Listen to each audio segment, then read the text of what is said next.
നമ്മുടെ ഏത് ആഗ്രഹങ്ങളും ആവശ്യങ്ങളും പടച്ച റബ്ബിൽ നിന്ന് വളരെ പെട്ടെന്ന് നേടിയെടുക്കാനുള്ള നിരവധി അമലുകൾ മുമ്പ് നാം ചർച്ച ചെയ്തിട്ടുണ്ട്. ഇന്നത്തെ വീഡിയോയിൽ ഈ പറയാൻ പോകുന്ന അക്ഷരങ്ങൾ 10 അക്ഷരങ്ങൾ വളരെ ആത്മാർത്ഥമായി ഇത്രയും തവണ 42 ദിവസം തുടർച്ചയായി ചൊല്ലുകയും 42 ദിവസങ്ങൾക്ക് ശേഷം ഈ പറയാൻ പോകുന്ന അത്രയും തവണ അത് കൊണ്ടു നടക്കുകയും ചെയ്താൽ അവന്റെ മനസ്സകങ്ങളിൽ കെട്ടിക്കിടക്കുന്ന ഒരിക്കലും പ്രതീക്ഷയില്ലാതെ കഴിഞ്ഞിരുന്ന ആ ആഗ്രഹങ്ങൾ വളരെ പെട്ടെന്ന് പൂർത്തീകരിക്കാൻ അത് കാരണമാകുമെന്നുള്ളതാണ്. അങ്ങനെ മഹാന്മാർ നമ്മെ പഠിപ്പിച്ച ആ ഒരു ഹർഫുകളെ കുറിച്ചും അതിനോടനുബന്ധിച്ച് ചെയ്യേണ്ട ദിക്റുകളെ കുറിച്ചുമാണ് ഇന്നത്തെ വീഡിയോയിൽ സംസാരിക്കുന്നത്. അല്ലാഹു സുബ്ഹാനഹു വ തആല കാര്യങ്ങൾ കൃത്യമായി പഠിക്കാനും മനസ്സിലാക്കാനും അവന് തഖ്വയോടെ ഈമാനോടെ അവൻ ഇഷ്ടപ്പെടുന്ന രൂപത്തിൽ നമ്മുടെ ജീവിതത്തെ ശിഷ്ടകാലം ക്രമപ്പെടുത്താനുമുള്ള തൗഫീഖ് നമുക്കൊക്കെ നൽകി അനുഗ്രഹിക്കുമാറാകട്ടെ എന്ന് തുടക്കത്തിൽ ആമുഖമായി ദുആ ചെയ്യുകയാണ്. വിഷയത്തിൽ നമ്മൾ നേരത്തെ വീഡിയോയുടെ തുടക്കത്തിൽ പറഞ്ഞ ആ അമല്, ഏതാഗ്രഹങ്ങളും നേടിയെടുക്കാൻ വേണ്ടി ചെയ്യേണ്ട അമല് ഈ പറയാൻ പോകുന്ന രൂപത്തിലാണ്. വളരെ കൃത്യമായി മനസ്സിലാക്കുക. ആദ്യം നല്ല കാമിലായ വുളു എടുത്ത് ഹാജത്തിന്റെ ഖളാഉൽ ഹാജത്തിന്റെ 2 റക്അത്ത് സുന്നത്ത് നിസ്കരിച്ച് ആ നിസ്കാരത്തിൽ അങ്ങനെ ഇരുന്ന് നിസ്കാരം സലാം വീട്ടി അവസാനിപ്പിച്ചതിന് ശേഷം ആ ഇരുത്തത്തിലിരുന്ന് 100 തവണ ഇസ്തിഗ്ഫാർ ചൊല്ലുക. അസ്തഗ്ഫിറുല്ലാഹ് എന്ന് അക്ഷരങ്ങൾ തെറ്റുകൂടാതെ നല്ല ശുദ്ധമായി ഉച്ചരിച്ച് തന്നെ ചൊല്ലാൻ വേണ്ടി ശ്രമിക്കുക. അങ്ങനെ 100 തവണ ഇസ്തിഗ്ഫാർ ചൊല്ലിയതിന്റെ ശേഷം അല്ലാഹുവിന്റെ ഹബീബ് സല്ലല്ലാഹു അലൈഹി വസല്ലം തങ്ങളുടെ മേലിലെ 100 സ്വലാത്ത് ചൊല്ലുക. അല്ലാഹുമ്മ സ്വല്ലി അലാ സയ്യിദിനാ മുഹമ്മദ് വഅലാ ആലിഹി വസഹ്ബിഹി വസല്ലം എന്ന് പറഞ്ഞിട്ട്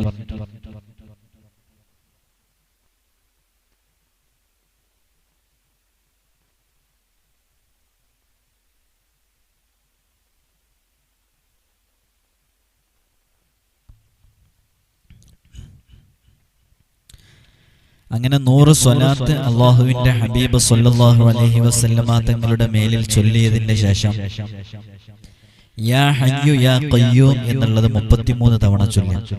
യാ ഹയ്യു യാ ഖയ്യൂം, യാ ഹയ്യു യാ ഖയ്യൂം എന്നുള്ളത് ചൊല്ലിയതിന്റെ ശേഷം യാ അവ്വലു യാ ആഖിറു എന്ന് 33 തവണ ചൊല്ലുക. അപ്പൊ ആദ്യം ഇസ്തിഗ്ഫാർ അസ്തഗ്ഫിറുല്ലാഹൽ അലീം എന്നുള്ളത് 100 തവണ ചൊല്ലുക. അതിനുശേഷം അല്ലാഹുമ്മ സ്വല്ലി അലാ സയ്യിദിനാ മുഹമ്മദിൻ വഅലാ ആലിഹി വസഹ്ബിഹി വസല്ലം എന്നുള്ളത് 100 തവണ ചൊല്ലുക. ശേഷം യാ ഹയ്യു യാ ഖയ്യൂം എന്നുള്ളത് 33 തവണ, യാ അവ്വലു യാ ആഖിറു എന്നുള്ളത് 33 തവണ ചൊല്ലുക. അതിന്റെ ശേഷം ഈ പറയാൻ പോകുന്ന ഡിസ്പ്ലേയിൽ കാണിക്കുന്നുണ്ട്. ഈ പറയാൻ പോകുന്ന ഈ അക്ഷരങ്ങള് വിശുദ്ധ ഖുർആനിലുള്ളതാണ്. വളരെ ആത്മാർത്ഥമായി അക്ഷരങ്ങൾ തെറ്റാതെ 786 തവണ ഇത് ചൊല്ലുക. ഇതെങ്ങനെ ചൊല്ലേണ്ടത്? കാഫ് ഹായ ഐൻ സ്വാദ് ഹാമീം ഐൻ സീൻ ഖാഫ് എന്നാണ്. കാഫ് ഹായ ഐൻ സ്വാദ് ഹാമീം ഐൻ സീൻ ഖാഫ്. കാഫ് 1, ഹ 2, യാ 3, ഐൻ 4, സ്വാദ് 5, ഹ 6, മീം 7, ഐൻ 8, സീൻ 9, ഖാഫ് 10. അങ്ങനെ 10 ഹർഫുകളാണ് ഇതിലുള്ളത്. ഈ 10 ഹർഫുകൾ അതിനുശേഷം 786 തവണ ഇത് ചൊല്ലിക്കൊണ്ടിരിക്കുക. അപ്പൊ ഇത് ചൊല്ലുമ്പോ ആ ഇരുത്തത്തിലിരുന്ന് ചൊല്ലാൻ സാധിക്കുന്നവർ അങ്ങനെ തന്നെ ചൊല്ലുക. അങ്ങനെ കഴിയാത്ത ആളുകൾ അത് ചൊല്ലി തീർക്കുക. ഇതിങ്ങനെ എത്ര ദിവസം തുടരണം? ഈ ഒരു കാഫ് ഹായ ഐൻ സ്വാദ് ഹാമീം ഐൻ സീൻ ഖാഫ് ഇത് 786 തവണ ചൊല്ലേണ്ടത് അത് 42 ദിവസം തുടരണം. പ്രത്യേകം ശ്രദ്ധിക്കേണ്ടത് ഈ 42 ദിവസവും നേരത്തെ ഞാൻ പറഞ്ഞതുപോലെ ഈ സ്വലാത്ത്, അതേപോലെ ഇസ്തിഗ്ഫാർ, യാ ഹയ്യു യാ ഖയ്യൂം, യാ അവ്വലു യാ ആഖിർ ഇതിങ്ങനെ തുടർത്തി കൊണ്ടുവരണമെന്നില്ല. തുടർത്തി കൊണ്ടുവന്നാൽ അത് നല്ല എഫക്റ്റ് ചെയ്യും. അത് തുടർത്തി കൊണ്ടുവരണം എന്നില്ല എന്നുള്ളത്, നിർബന്ധമില്ല എന്നുള്ളത് ഓർമ്മപ്പെടുത്തിയതാണ്. അങ്ങനെ 42 ദിവസം ഇത് ചെയ്തതിന്റെ ശേഷം 42 ദിവസം പൂർത്തിയായതിന്റെ ശേഷം പിന്നെ ഓരോ ദിവസവും എണ്ണമില്ലാതെ ദിവസത്തിന് എണ്ണമില്ലാതെ ചൊല്ലുന്നതിന് എണ്ണമുണ്ട്. 33 തവണ കാഫ് ഹായ ഐൻ സ്വാദ് ഹാമീം ഐൻ സീൻ ഖാഫ് എന്നുള്ളത് 33 തവണ ഏതെങ്കിലും ഒരു നിസ്കാരത്തിന് ശേഷം അത് പതിവാക്കാൻ വേണ്ടി ശ്രമിക്കാം. ഏതെങ്കിലും ഒരു നിസ്കാരത്തിന് ശേഷം എന്നുള്ളത് അത് മഗ്രിബിന് ശേഷമാണ് ഒരു ദിവസം ചെയ്യുന്നതെന്നുണ്ടെങ്കിൽ എല്ലാ ദിവസവും മഗ്രിബിന് ശേഷമാകാൻ വേണ്ടി ശ്രമിക്കുക. ളുഹറിന് ശേഷമാണ് ചെയ്യുന്നതെന്നുണ്ടെങ്കിൽ എല്ലാ ദിവസവും ളുഹറിന് ശേഷം ചെയ്യാൻ വേണ്ടി ശ്രമിക്കുക. അങ്ങനെ അതിലൊരു കൃത്യത ഉണ്ടായി കഴിഞ്ഞാൽ അത് ദായിമായിട്ട് കൃത്യസമയത്ത് ചൊല്ലുന്ന അമലുകളുടെ കൂട്ടത്തിൽപ്പെട്ട് അതിന് കൂടുതൽ എഫക്റ്റ് ഉണ്ടാകാൻ അത് കാരണമാകും. അപ്പൊ ഒന്നുകൂടെ അമൽ പറയാണ്, അസ്തഗ്ഫിറുല്ലാഹൽ അലീം എന്നുള്ളത് 100 തവണ ചൊല്ല. യാ ഹയ്യു യാ അല്ലാഹുമ്മ സ്വല്ലി അലാ സയ്യിദിനാ മുഹമ്മദ് വഅലാ ആലിഹി വസഹ്ബിഹി വസല്ലം എന്നുള്ളത് 100 തവണ ചൊല്ല. യാ ഹയ്യു യാ ഖയ്യൂം എന്നുള്ളത് അത് 33 തവണ ചൊല്ല. അതേപോലെ തന്നെ യാ അവ്വലു യാ ആഖിർ എന്നുള്ളത് 33 തവണ ചൊല്ല. അതിനുശേഷം കാഫ് ഹായ ഐൻ സ്വാദ് ഹാമീം ഐൻ സീൻ ഖാഫ് അത് 786 തവണ ചൊല്ല. 786 തവണ ഇതിങ്ങനെ ചെയ്യേണ്ടത് 42 ദിവസം തുടർച്ചയായിട്ട് ചെയ്യണം. 42 ദിവസം തുടർച്ചയായിട്ട് ചെയ്യുമ്പോൾ ആദ്യത്തെ ദിവസം ചെയ്തതുപോലെ തന്നെ അതില് സ്വലാത്തും ഇസ്തിഗ്ഫാറും അങ്ങനെ ആ ഒരു പാറ്റേണിൽ വരണമെന്നില്ല. അങ്ങനെ വന്നാൽ അതാണ് ഏറ്റവും നല്ലത്. കഴിയുന്നവർ അങ്ങനെ തന്നെ ചെയ്യണം. അല്ല എന്നുണ്ടെങ്കിൽ ഈ 786 തവണ കാഫ് ഹായ ഐൻ സ്വാദ് ഹാമീം ഐൻ സീൻ ഖാഫ് എന്നുള്ളത് 786 തവണ 42 ദിവസം തുടർച്ചയായിട്ട് ചെയ്യാം. 42 ദിവസം തുടർച്ചയായി ചെയ്തതിന് ശേഷം പിന്നെ ഓരോ ദിവസവും അത് എന്താ 786 ആണല്ലോ പറഞ്ഞത്. പിന്നെ അത് 42 ദിവസം പൂർത്തിയായതിനു ശേഷം 33 തവണ ഓരോ ദിവസവും ചെയ്യാം. ഇങ്ങനെ ചെയ്തു കഴിഞ്ഞ് അള്ളാഹുവിനോട് അവന്റെ ഹാജത്തുകളെ അവൻ ചോദിച്ചാൽ ആ ഹാജത്തുകൾ അവന്റെ ആവശ്യങ്ങൾ അള്ളാഹു സുബ്ഹാനഹു വ തആല തട്ടിമാറ്റി കളയില്ല എന്നുള്ളതാണ്. മാത്രമല്ല വിവാഹ തടസ്സം മാറിക്കിട്ടാനും അതേപോലെ വിവാഹത്തിന് അതിന്റെ അവസരങ്ങളിലേക്ക് എത്തിയിട്ട് അതിൽ നിന്ന് മുടങ്ങിപ്പോകുന്നതും വിവാഹവുമായി ബന്ധപ്പെട്ടുള്ള പ്രയാസങ്ങൾ അനുഭവിക്കുന്നവർക്കൊക്കെ ഈ അമല് നമ്മൾ പൊതുവിൽ പറഞ്ഞു കൊടുക്കാറുണ്ട്. നല്ല റിസൾട്ട് അതിന് ലഭിക്കാറുണ്ട്. ഇൻഷാ അല്ലാഹ് കഴിയുന്ന ആളുകളൊക്കെ ഇത് ജീവിതത്തിലെ നല്ല നിയ്യത്തോടുകൂടെ പകർത്തിയാൽ അവന്റെ ഏത് ആവശ്യങ്ങളും പൂർത്തീകരിക്കാൻ അത് കാരണമാകും. ഇത് കാഫ് ഹായ ഐൻ സ്വാദ് ഹാമീം ഐൻ സീൻ ഖാഫ് എന്നുള്ളത് അത് നിങ്ങളിങ്ങനെ 786 തവണ ചൊല്ലുമ്പോൾ അക്ഷരങ്ങൾ നഷ്ടപ്പെടാതെ കൃത്യമായിട്ട് ചൊല്ലണം. ശരിക്കും ഇത് ഖുർആനിൽ ഓതുമ്പോൾ ഖുർആൻ എന്ന ഹൈസിയത്തിൽ ഓതുമ്പോൾ അതിനെ മദ്ദൊക്കെ പാലിച്ചിട്ട് ഓതേണ്ടതാണ്. അത് നീട്ടിയിട്ട് ഓതേണ്ടതാണ്. നേരെ മറിച്ച് നമ്മളിപ്പോ ഇത് 786 തവണ ചൊല്ലുന്ന സമയത്ത് അതിന്റെ അക്ഷരങ്ങളൊന്നും നഷ്ടപ്പെടാതെ അക്ഷരങ്ങൾ ആ സ്ഫുടതയോടുകൂടെ തന്നെ ചൊല്ലാൻ വേണ്ടി ശ്രമിക്കണം. കാഫ് ഹായ ഐൻ സ്വാദ് ഹാമീം ഐൻ സീൻ ഖാഫ്. ഇവിടൊക്കെ നമ്മൾ ശരിക്കും തജ്വീദിന്റെ നിയമങ്ങൾ കൃത്യമായിട്ട് വരുന്നുണ്ട്. ഇവിടെ ഇപ്പോൾ നമ്മൾ ഇഖ്ഫ ഉണ്ട്, അതേപോലെ തന്നെ തജ്വീദിന്റെ ഒരുപാട് നിയമങ്ങൾ ഇതിൽ വരുന്നുണ്ട്. ഖുർആൻ ഓതുമ്പോൾ നിയമങ്ങളൊക്കെ പാലിച്ചിട്ടാണ് ഓതേണ്ടത്. ഇൻഷാ അല്ലാഹ് അക്ഷരങ്ങൾ തെറ്റാതെ അക്ഷരങ്ങൾ തെറ്റുകൂടാതെ ഓതാൻ വേണ്ടി ശ്രമിക്കണം എന്ന് ഓർമ്മപ്പെടുത്തുകയാണ്. അതോടൊപ്പം തന്നെ ഇത്തരം അമലുകളും നമ്മൾ നമ്മുടെ വീഡിയോയിലൊക്കെ പറയുന്ന അമലുകളൊക്കെ നമ്മുടെ ജീവിതത്തിൽ ഫലം ചെയ്യണമെന്നുണ്ടെങ്കിൽ നമ്മുടെ ജീവിതത്തിൽ നമ്മൾ മാറ്റങ്ങൾ കൊണ്ടുവരണം. എങ്ങനെയുള്ള മാറ്റങ്ങൾ കൊണ്ടുവരണം? അല്ലാഹു ഇഷ്ടപ്പെടുന്ന രൂപത്തിൽ നമ്മുടെ ജീവിതത്തിനെ ചിട്ടപ്പെടുത്താൻ വേണ്ടി ശ്രമിക്കണം. അതിൽ നിന്ന് ഒരു അണുമണി തൂക്കം നാം പിന്മാറാൻ വേണ്ടി തയ്യാറാകരുത്. ഹറാമിൽ നിന്ന് അകന്ന് ജീവിക്കണം. ശറഅ അനുവദിക്കുന്ന രൂപത്തിലുള്ള ജീവിതമാണ് നാം ക്രമപ്പെടുത്തേണ്ടത്. 5 വഖത്തുള്ള നിസ്കാരം, ആ നിസ്കാരങ്ങളിൽ ഒരു കാരണവശാലും ഒരലസതയും ഒരലംഭാവവും നമ്മുടെ ജീവിതത്തിൽ ഉണ്ടാകാൻ പാടില്ല. അങ്ങനെ ഉണ്ടായിക്കഴിഞ്ഞാൽ നമ്മുടെ ഒരു വിഷയങ്ങളും അള്ളാഹു നിറവേറ്റി തരുന്നതില് അതില് നമുക്കൊരു പിന്തലുണ്ടാകും എന്നുള്ളതാണ്. ദുനിയാവിലെ അല്ലാഹു സുബ്ഹാനഹു വ തആല 5 വഖത്ത് ഫർള് നിസ്കാരങ്ങൾ സമയത്തെ വിട്ട് അത് പിന്തിപ്പിക്കുന്നവർക്ക്, ഖളാ ആക്കുന്നവർക്ക്, അത് കൃത്യസമയത്ത് നിസ്കരിക്കാത്തവർക്ക് അല്ലാഹു കൊടുക്കുന്ന ശിക്ഷകളെ കുറിച്ച്, ദുനിയാവിൽ വെച്ച് അല്ലാഹു നൽകുന്ന പരീക്ഷണങ്ങളെ കുറിച്ച്, ആഖിറത്തിൽ നമുക്ക് വലിയ ശിക്ഷകൾ ലഭിക്കാനുണ്ട്. അതിനു പുറമെ നിസ്കാരം ശ്രദ്ധിക്കാതെ തോന്നിയതുപോലെ, ഒരു താന്തോന്നിയെ പോലെ നിസ്കരിക്കുന്ന ചില ആളുകളുണ്ട്.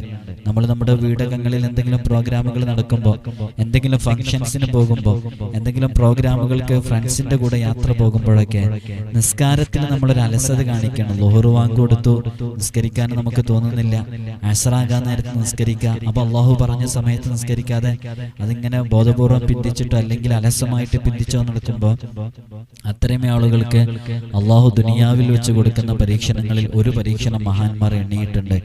അവരുടെ കാര്യങ്ങളിലും അള്ളാഹു ഒരു പിന്തല് കൊടുക്കും എന്നുള്ളതാണ്. അപ്പൊ മക്കള് ഇല്ലാത്ത ആളുകൾ, മക്കൾ ഉണ്ടാവാൻ വേണ്ടിയിട്ട് വളരെയധികം പ്രയാസപ്പെടുന്നവര്, വിവാഹം കഴിഞ്ഞിട്ട് 18ഉം 20ഉം വർഷമായിട്ട് മക്കളില്ല, 25ാമത്തെ വർഷത്തിലാണ് മക്കളുണ്ടായത്. അപ്പൊ അങ്ങനെ ഉണ്ടാവാനുള്ള കാരണം ഒരുപക്ഷെ ഇവൻ 25ാമത്തെ വയസ്സിലെ വിവാഹം ചെയ്തത്.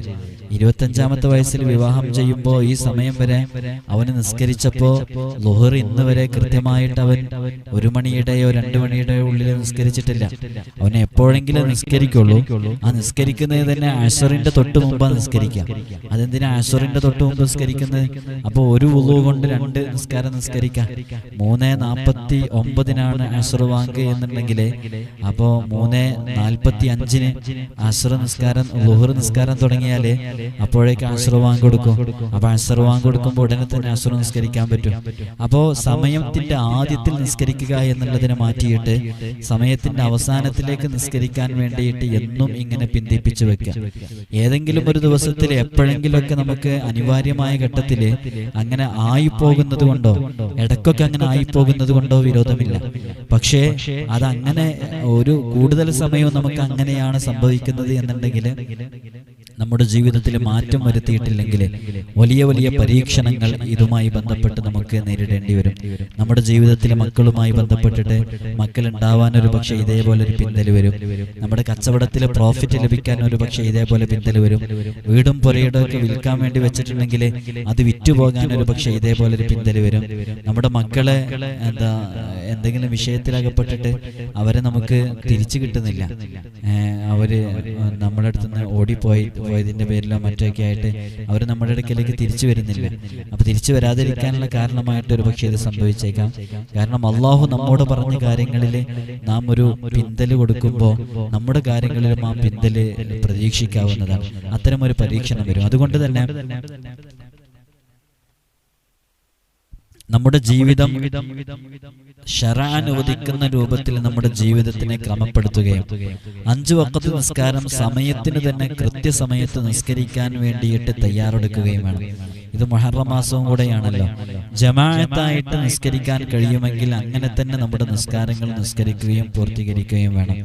പുരുഷന്മാർക്ക് മാത്രം പറഞ്ഞതല്ല ജമാഅത്ത്, സ്ത്രീകൾക്കും ജമാഅത്തുണ്ട്. അതുകൊണ്ട് തന്നെ വീടകങ്ങളിൽ നിസ്കരിക്കുമ്പോൾ മകളെ കൂട്ടിയിട്ട് അല്ലെങ്കിൽ മക്കളെ കൂട്ടിയിട്ടൊക്കെ ജമാഅത്തായിട്ട് ഏതെങ്കിലും ഒരു വഖത്തെങ്കിലും ചുരുങ്ങിയത് ജമാഅത്തായിട്ട് നിസ്കരിക്കാൻ വേണ്ടി ശ്രമിക്കണം.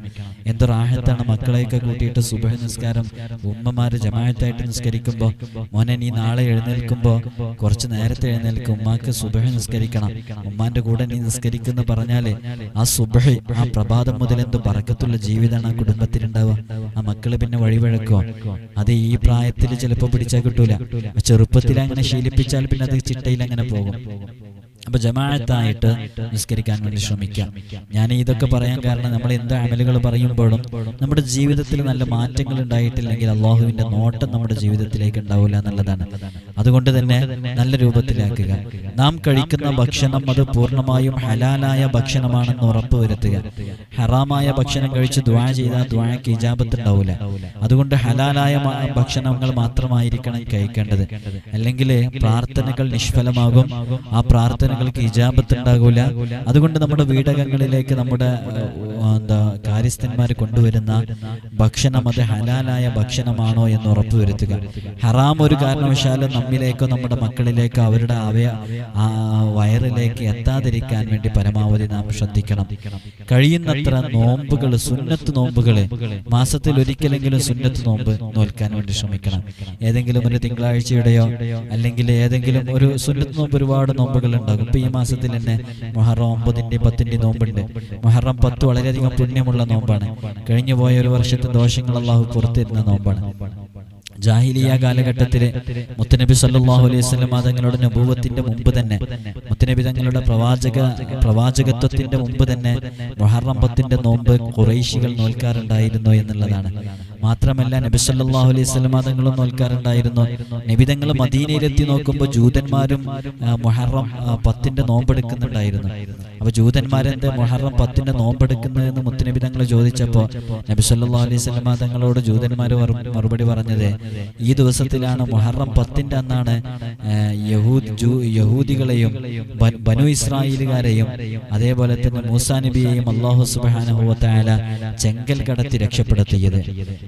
ചെങ്കൽ കടത്തി രക്ഷപ്പെടുത്തി എന്ന് പറഞ്ഞാൽ ഫലസ്തീനിന്റെയും ജോർദാനിന്റെയൊക്കെ ആ പ്രദേശത്തേക്ക് അല്ലാഹു സുബ്ഹാനഹു വ തആല ചെങ്കൽ കടത്തിയിട്ട് മൂസാ നബി അലൈഹി സ്വലാത്തു വസ്സലാമിനെയും ബനു ഇസ്രായേലുകാരെയും അല്ലാഹു രക്ഷപ്പെടുത്തി. അതേപോലെ തന്നെ ഫിർഔനിനെ അല്ലാഹു ചെങ്കടൽ കടത്തിയിട്ട് ചെങ്കടലിൽ അല്ലാഹു മുക്കിക്കൊന്നു. അങ്ങനെ അല്ലാഹു സുബ്ഹാനഹു വ തആല വലിയ രക്ഷയും മോക്ഷവും ഒക്കെ നൽകിയിട്ട് ബനു ഇസ്രായേലുകാർക്കും മൂസാ നബി അലൈഹി സ്വലാത്തു വസ്സലാമിന് വലിയ അനുഗ്രഹങ്ങൾ ചൊരിഞ്ഞ ഒരു ദിവസമായതുകൊണ്ടാണ് ജൂതന്മാർ നോമ്പെടുക്കുന്നതെന്ന് പറഞ്ഞപ്പോ മുത്തനബി സല്ലല്ലാഹു അലൈഹി വസല്ലം തങ്ങൾ പറഞ്ഞത് എന്താ? നഹ്നു ഔലാ മിൻകും, ഞങ്ങളാണ് നിങ്ങളെക്കാൾ നോമ്പെടുക്കാൻ ബാധ്യസ്ഥർ എന്ന് പറഞ്ഞില്ലേ? അവര് തൗറാത്ത് പോലെയുള്ള ഗ്രന്ഥങ്ങളെ അംഗീകരിക്കാതിരിക്കുകയോ അല്ലെങ്കിൽ അതിലുള്ള അള്ളാഹുവിന്റെ കിതാബുകളെ, അതിലുള്ള നിയമങ്ങൾ മാറ്റി എഴുതുകയോ മാറ്റുകയോ അല്ലെങ്കിൽ ആ നിയമങ്ങളനുസരിച്ച് ജീവിതം ക്രമപ്പെടുത്താൻ തയ്യാറാവാത്തവരോ ആയിരുന്നു. അപ്പൊ അത്തരം ആളുകൾ ആ നോമ്പ് അങ്ങനെ ഒരു അള്ളാഹുവിന്റെ അനുഗ്രഹത്തിന് നന്ദി പ്രകടിപ്പിച്ചെടുക്കുമ്പോൾ നമ്മളല്ലേ അതിനേക്കാളും, നമ്മൾ ആ വിശുദ്ധ തൗറാത്തിനെ നമ്മൾ അംഗീകരിക്കുന്നുണ്ട്. ആ തൗറാത്തിനെ അംഗീകരിച്ചുകൊണ്ട് വിശുദ്ധ ഖുർആൻ സാക്ഷ്യപ്പെടുത്തുന്നുണ്ട്. നമ്മൾ ഖുർആൻ അടിസ്ഥാനത്തിൽ ജീവിക്കുന്നവരാണ്. മൂസാ നബി അലൈഹി സ്വലാത്തു വസ്സലാമിന്റെ എത്രയോ ചരിത്രങ്ങൾ വിശുദ്ധ ഖുർആനിലുണ്ട്. നമ്മൾ ആ ഒരു ഇതിലാണ് നമ്മൾ ജീവിക്കുന്നത്. അതുകൊണ്ട് നമ്മളാണ് ആ നോമ്പെടുക്കാൻ ഏറ്റവും അർഹതയുള്ളത് എന്ന് മുത്തുനബി തങ്ങൾ പറഞ്ഞിട്ടുണ്ടല്ലോ. എന്നിട്ട് നബി സല്ലല്ലാഹു അലൈഹി വസല്ലം തങ്ങൾ പറഞ്ഞു, അവരോട് നാം ഒരിക്കലും സാദൃശ്യപ്പെടാൻ പാടില്ല. അവരോട് സാദൃശ്യപ്പെടാൻ പാടില്ല എന്ന് പറഞ്ഞാൽ അവരോട് സാദൃശ്യപ്പെടുമ്പോൾ ഒരു ഇതര വിഭാഗത്തിനോട് സാദൃശ്യപ്പെടലാകും. അതുകൊണ്ട് തന്നെ നമ്മൾ അവരിൽ നിന്ന് വിഭിന്നമായിട്ട് നമുക്ക് മുഹറം 9-നും കൂടെ നോമ്പെടുക്കാം. അങ്ങനെ മുത്തുനബി സല്ലല്ലാഹു അലൈഹി വസല്ലം തങ്ങൾ പറഞ്ഞ ഹദീസിന്റെ വാചകം നമുക്കറിയാം. ലഇൻ ബഖീതു ഇലാ ഖാബിലിൻ ലഅസൂമന്ന താസിഅ, വരാനിരിക്കുന്ന ഒരു വർഷം ഞാൻ ഹയാത്തിലുണ്ടാകുമെങ്കിൽ ലഅസൂമന്ന താസിഅ, ഞാൻ മുഹറം 9-നും നോമ്പെടുക്കുമായിരുന്നു എന്ന് അഷ്റഫുൽ ഖൽഖ് മുഹമ്മദ് റസൂലുള്ളാഹി സ്വല്ലല്ലാഹു അലൈഹി വസല്ലം തങ്ങൾ. അപ്പോൾ ആ മുഹറം 9-ന് മുത്തുനബി തങ്ങൾ നോമ്പെടുക്കാൻ വേണ്ടിയിട്ട് വരാനിരിക്കുന്ന ആ വർഷം പ്രതീക്ഷയോടുകൂടെ മുത്തുനബി തങ്ങളുടെ ആഗ്രഹമായിരുന്നു. പക്ഷെ മുത്തുനബി തങ്ങൾ ആ വർഷം വഫാത്താവുകയാണ് സംഭവിച്ചത്, വഫാത്ത് സംഭവിച്ചു. അതുകൊണ്ട് തന്നെ നബി സല്ലല്ലാഹു അലൈഹി വസല്ലം തങ്ങൾ ആ വർഷം മുഹറം 9-ന് നോമ്പെടുത്തില്ല. അപ്പൊ ആ മുഹറം 9-ന് നോമ്പെടുക്കൽ മുത്തുനബി തങ്ങളുടെ ആഗ്രഹമാണ്, അഭിലാഷമാണ്. നമ്മളൊക്കെ നോമ്പെടുക്കൽ വളരെ പുണ്യമുള്ള കാര്യമാണ്. അതുകൊണ്ട് മുഹറം 9-ന് നോമ്പെടുക്കുക. ഞാൻ സുന്നത്ത് നോമ്പിനെ കുറിച്ച് പറഞ്ഞപ്പോൾ ഈ മാസം മുഹറം മാസം ആയതുകൊണ്ട് മുഹറം മാസത്തിലെ സുന്നത്ത് നോമ്പുകൾ നാം ശ്രദ്ധിക്കണമെന്ന് പറയാൻ വേണ്ടി പറഞ്ഞതാണ്. അപ്പൊ ശറഅ അനുവദിക്കപ്പെടുന്ന രൂപത്തിൽ ജീവിതം ക്രമപ്പെടുത്തുക, 5 വഖ്ത് നിസ്കാരങ്ങൾ ജമാഅത്തായിട്ട് നിസ്കരിക്കുക. അതേപോലെ തന്നെ സ്ത്രീകളും സഹോദരിമാരും ജമാഅത്തായിട്ട് നിസ്കരിക്കാൻ കഴിയുമെങ്കിൽ അങ്ങനെ നിസ്കരിക്കുക. നമ്മുടെ വയറിലേക്ക് എത്തുന്ന ഭക്ഷണം അത് ഹലാലാണെന്ന് ഉറപ്പുവരുത്തുക. അല്ലെങ്കിൽ നമ്മുടെ പ്രാർത്ഥന അത് സ്വീകരിക്കപ്പെടാതിരിക്കും എന്നുള്ളത് മനസ്സിലാക്കുക. കഴിയുന്നത്ര സുന്നത്ത് നോമ്പുകൾ എടുക്കാൻ വേണ്ടി ശ്രമിക്കുക. ഫറളായ നോമ്പുകൾ ഉണ്ടെങ്കിൽ വളരെ പെട്ടെന്ന് ഖളാ വീട്ടുക. തഹജ്ജുദ് നിസ്കാരം മുടക്കാതിരിക്കണം എന്നുള്ളതാണ്. ഇത്തരം അമലുകളൊക്കെ ഫലം ചെയ്യണമെങ്കിൽ തഹജ്ജുദ് നിസ്കാരം നാം പതിവാക്കണം. തഹജ്ജുദ് നിസ്കാരം എന്ന് പറഞ്ഞാൽ നാമും നമ്മുടെ റബ്ബും തമ്മിലുള്ള അത്രയും ക്ലോസ് വേറെ ഒരു സമയത്തും നമുക്ക് കിട്ടുന്നില്ല. ആ ഏകാന്തമായ സമയം, റബ്ബും നീയും മാത്രം അറിയുന്ന സമയം, അധികം ശബ്ദങ്ങളില്ലാതെ, അധികം അലോസരപ്പെടുത്തലുകളില്ലാതെ, ബുദ്ധിമുട്ടാക്കലും പ്രയാസങ്ങളും ഇല്ലാതെ റബ്ബിന്റെ മുമ്പിൽ നമുക്കിരിക്കാൻ പറ്റുന്ന നല്ലൊരു സമയമാണത്. അത് ബറക്കത്തുള്ള സമയമാണ്. ആ സമയത്ത് ബറക്കത്തുണ്ടെന്ന് മുത്തനബി തങ്ങളെ പഠിപ്പിച്ചിട്ടുണ്ട്. അതുകൊണ്ട് തന്നെ എൻ്റെ ശബ്ദം ശ്രവിക്കുന്ന ഉമ്മമാർ, ഉപ്പമാർ, തഹജ്ജുദ് നിസ്കാരം ഒഴിവാക്കാതെ നിസ്കരിക്കുന്നവരുണ്ടെങ്കിൽ ഒന്ന് എഴുതി അറിയിക്കണം. അള്ളാഹു തൗഫീഖ് നൽകട്ടെ. തഹജ്ജുദ് നിസ്കാരം മുടക്കാതെ നിസ്കരിക്കാൻ പരമാവധി ശ്രമിക്കുക. അതേപോലെ തന്നെ കളവ് ഒരു കാരണവശാലും പറയാതിരിക്കുക എന്നുള്ളത്. കളവുണ്ടായിരിക്കാൻ പാടില്ല. അന്യഹൃദയങ്ങൾ ഒരു കാരണവശാലും മറ്റുള്ളവന്റെ മനസ്സ് വേദനിപ്പിക്കാതിരിക്കുക. ഇദ്ഖാലു സുറൂരി അലൽ മുസ്ലിമി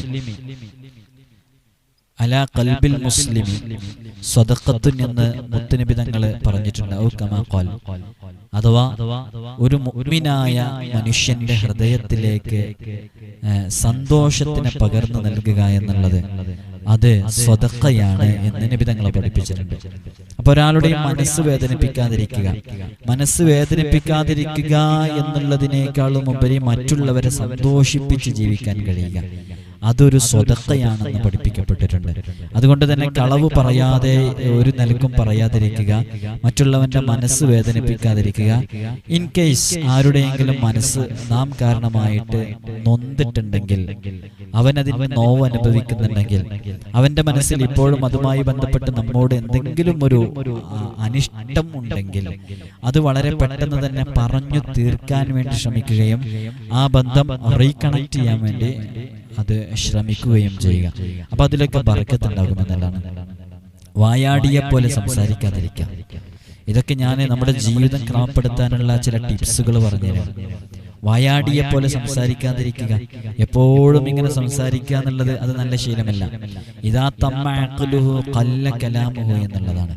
ഒരാൾക്ക് ബുദ്ധിപൂർണമായാൽ അവന്റെ സംസാരം കുറയും എന്നുള്ളതാണ്. ലോകത്ത് അറിയപ്പെട്ട വലിയ വലിയ ചിന്തകന്മാർ, ഭൗതിക ലോകത്തെ ചിന്തകന്മാരൊക്കെ അവർ ഇൻട്രോവേർട്ട് ആയിരുന്നു. ഞാൻ ബുദ്ധിമാന്മാർ പ്രകടിപ്പിക്കുന്ന 13 അടയാളങ്ങൾ എന്ന് പറഞ്ഞിട്ട് മുമ്പൊരു വീഡിയോ ചെയ്തിട്ടുണ്ട്. ആ വീഡിയോയില് ബുദ്ധിമാന്മാർ പ്രകടിപ്പിക്കുന്ന 13 അടയാളങ്ങൾ പറഞ്ഞതില് അതിലൊന്നായിട്ട് കടന്നു വരുന്നത്, ഒരടയാളമായിട്ട് കടന്നു വരുന്നത് സംസാരം കുറയുക എന്നുള്ളതാണ്. ആ വീഡിയോ കാണാത്തവർ പോയിട്ട് കാണാം, ഈ ചാനലിലുണ്ടാകും. സംസാരം കുറയ്ക്കുക എന്നുള്ളതാണ്. സംസാരം കുറച്ചു കഴിഞ്ഞിട്ടുണ്ടെങ്കിൽ അതിലൊരു കാരണം അതാണ്. പൂച്ചകളുടെ സ്വഭാവം ഉണ്ടായിരിക്കും. പൂച്ചകളുടെ സ്വഭാവം എന്ന് പറഞ്ഞാൽ പൂച്ച ഇങ്ങനെ പമ്മിയിട്ടാണ് വരിക. പൂച്ച പലപ്പോഴും ഇങ്ങനെ ഒരു പൂച്ചകളോട് ഇഷ്ടമുണ്ടായിരിക്കുക, ഇങ്ങനെയൊക്കെ പറഞ്ഞ കൂട്ടത്തില് നമ്മളവിടെ പ്രത്യേകം കൗതുകമുള്ള ചില കാര്യങ്ങളൊക്കെ നമ്മൾ അതിൽ പറഞ്ഞിട്ടുണ്ടായിരുന്നു. അതിന്റെ കൂട്ടത്തിൽ നമ്മൾ പറഞ്ഞതാണ് സംസാരം കുറയുക എന്നുള്ളത് ബുദ്ധിമാന്മാരുടെ അടയാളമാണെന്ന്. ലോകത്തെ അറിയപ്പെട്ട ശാസ്ത്രജ്ഞന്മാരുണ്ടായിരുന്നു, സയന്റിസ്റ്റുകൾ ഭൗതിക ലോകത്ത്. അവരൊക്കെ ഇൻട്രോവേർട്ടേഴ്സ് ആയിരുന്നു. അവരൊക്കെ സംസാരം അന്തർമുഖന്മാരായിരുന്നു. സംസാരങ്ങളൊക്കെ കുറഞ്ഞ് ആവശ്യത്തിന് മാത്രം സംസാരിക്കുന്ന ആളുകളായിരുന്നു. അപ്പൊ സംസാരം കുറയ്ക്കുക, ദിക്ർ കൊണ്ട് നാവും മനസ്സും ശുദ്ധീകരിച്ചെടുക്കാൻ വേണ്ടി പരമാവധി ശ്രമിക്കുക. പ്രഭാതത്തിലും പ്രദോഷത്തിലും നമ്മൾ നമ്മുടെ ജീവിതത്തിൽ ദിക്റുകളെ കൊണ്ടുവരിക എന്നുള്ളത് വളരെ പ്രധാനപ്പെട്ട വിഷയമാണ്. അതേപോലെ തന്നെ ദുആ സ്വീകരിക്കപ്പെടുന്ന സമയങ്ങളിൽ ദുആ ചെയ്യുകയും ചെയ്യുക. അത്രയും വിലപ്പെട്ട സമയങ്ങൾ കൃത്യമായി മനസ്സിലാക്കിയിട്ട് ദുആ ചെയ്യുക.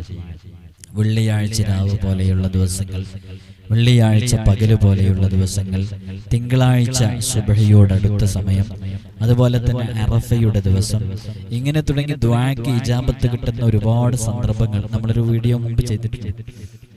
ഏതെല്ലാം സമയങ്ങളിലാണ് ദുആക്ക് ഇജാബത്ത് കിട്ടുക എന്നുള്ളത്. അങ്ങനത്തെ നിരവധി സ്ഥലങ്ങൾ കൃത്യമായിട്ട് എണ്ണി പറഞ്ഞിട്ടുണ്ട്. ആ വീഡിയോ കാണാത്തവർക്ക് അത് കണ്ടാൽ കൃത്യമായി മനസ്സിലാക്കാൻ പറ്റും. ഒരു പിടി സ്ഥലങ്ങളുണ്ട്. നിസ്കാരത്തിന്റെ 5 വഖത്ത് ഫർദ് നിസ്കാരങ്ങൾക്ക് പിറകെ തൊട്ട് ഉടനെ ദുആ ചെയ്യുന്നത്, സ്വതക്കക്ക് ഉടനെ ദുആ ചെയ്യുന്നത്, ഇങ്ങനെ ഒരുപാട് സ്ഥലങ്ങൾ അവിടെ എണ്ണി പറഞ്ഞിട്ടുണ്ട്. നിങ്ങളത് ഒന്നുകൂടി കണ്ടാൽ മനസ്സിലാകും. അതിന് ദുആക്ക് ഇജാബത്ത് കിട്ടുന്ന സമയം നോക്കിയിട്ട് ദുആ ചെയ്യുക. അപ്പൊ അതിന് നല്ല റിസൾട്ട് ഉണ്ടാകും. അപ്പോൾ നല്ല ഫലം സംഭവിക്കും. അതേപോലെ തന്നെ സുഗന്ധങ്ങൾ പൂശിയിരിക്കുക എന്നുള്ളത് നമ്മുടെ മനസ്സ് ഫ്രഷ് ആവാനും മലായിക്കത്തുകൾ അതേപോലെ അർവാഹുകളൊക്കെ ഹാജരാകാനൊക്കെ കാരണമാകും. ആക്ക് ദുആക്ക് ഇജാബത്ത് കിട്ടുമല്ലോ. അതുകൊണ്ട് തന്നെ ഈ പറഞ്ഞ കാര്യങ്ങളൊക്കെ ഫോളോ ചെയ്ത് നമ്മൾ നമ്മുടെ ജീവിതത്തിനെ ക്രമപ്പെടുത്തിയാൽ നമ്മുടെ ഏത് ആഗ്രഹവും നടക്കും. ഈ പറയുന്ന വിഷയങ്ങളൊക്കെ ചെയ്യാം. അള്ളാഹു നമുക്ക് തൗഫീഖ് നൽകി അനുഗ്രഹിക്കുമാറാകട്ടെ. ഒരുപാട് ആളുകൾ ദുആ കൊണ്ട് വസിയത്ത് ചെയ്തിട്ടുണ്ട്.